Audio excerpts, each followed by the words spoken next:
pas d'âge pour se distraire. D'après ce que moi je pense, c'est que il y a certains jeux qui sont faits pour les grands et d'autres pour les petits.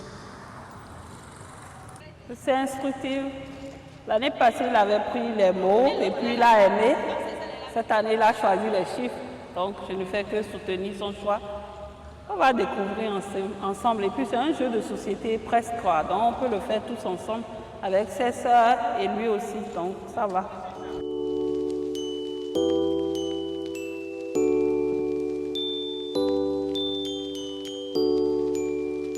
Les jeux vont de la concentration du développement de soi à l'exploration spatiale.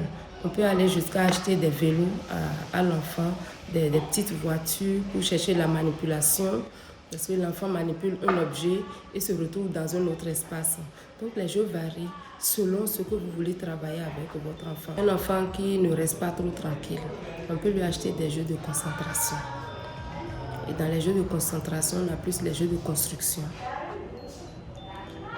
Ces jeux de construction-là vont l'amener à se canaliser. Je vous avoue que c'est des jeux que les enfants n'aiment pas. Si vous voulez développer le langage chez l'enfant, vous pouvez lui acheter des jeux où il y a les cartes à désigner. Ah, maintenant, c'est pour un enfant plus jeune, très jeune, 1 an. Vous voyez ça? Et trop veut dessiner. Quand vous mettez ça, vous lui donnez de la peinture et vous faites avec l'enfant. On peut avoir ça là par exemple. On veut amener l'enfant d'abord à découvrir les couleurs et également à organiser.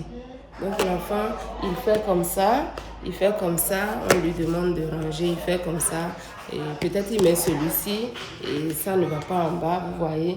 Et après il met ça, oulala, et puis il met ceci, ça ne peut pas rester. L'enfant va chercher, parce que les enfants aussi ils cherchent, l'enfant va chercher par lui-même, parfois, ou bien avec l'aide de l'adulte, à tout mettre maintenant sur ce piquet.